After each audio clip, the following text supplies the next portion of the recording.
Good morning, church, and welcome back to another devotion this Wednesday morning.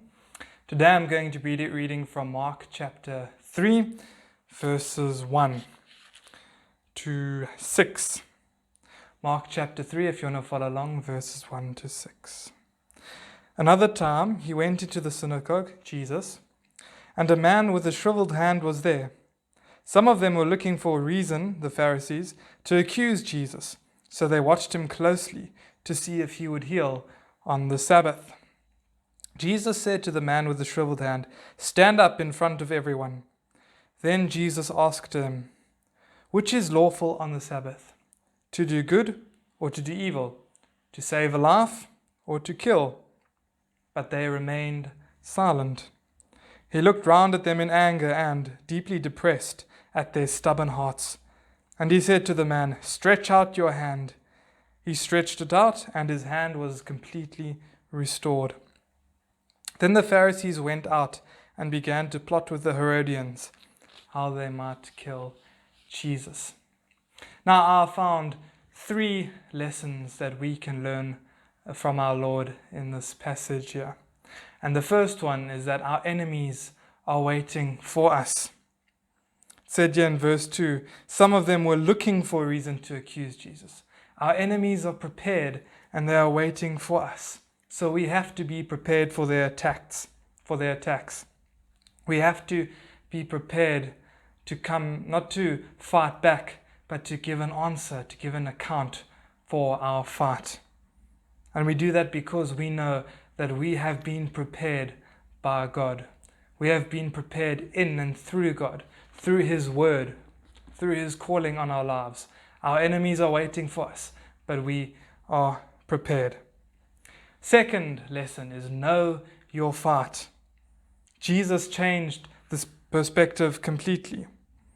Verse 4, then Jesus asked them, "Which is lawful on the Sabbath? To do good or to do evil? To save a life or to kill?" He didn't just take it at their legalistic version of you cannot work on the Sabbath. He posed another question. He asked them 2 questions. Is it good? Do we do good on the Sabbath or do we do bad on the Sabbath? He changed this perspective completely because he knew his fight.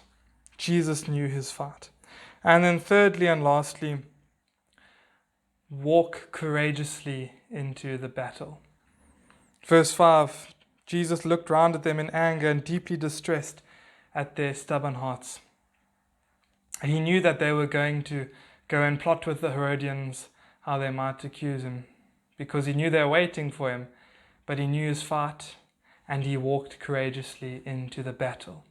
He healed the man nonetheless. He didn't back down or cave in to the pressures of he wasn't allowed to work on the Sabbath. He knew his fight. He knew his enemies were waiting for him, but he still walked courageously into that battle. So, 3 lessons we can learn. Number 1, your enemies are waiting for you. Be prepared. Number 2, know your fight. Don't know what their fight is, but don't fight their fight because it's not your fight. Know what your fight is. And then thirdly, walk courageously into that battle, knowing that God has prepared you, and that God will carry you through. Even if it comes down to persecution or dying on a cross, we know that God exalted Jesus and He rose again. So God has a plan. God has prepared you. Walk courageously into that battle. Amen. Let's pray. Lord Jesus, thank you for your word this morning. Thank you for the story that we can read about what you did, how you healed the man with the shriveled hand, despite the pressure and despite the Pharisees who were plotting to kill you. Thank you that you still did what needed to be done. And please forgive us where we haven't been courageous, where we haven't been prepared, where we haven't known what we are fighting for. Please forgive us, Lord Jesus, and help us to know that our enemies are waiting and be prepared to now fight. And please help us to walk courageously into that battle, knowing that you give us the strength and the wisdom to fight the way that you need us to fight, and to speak with the wisdom and the knowledge that you give to us. Thank you that you're with us every step of the way. We bless you in Jesus' name. Amen.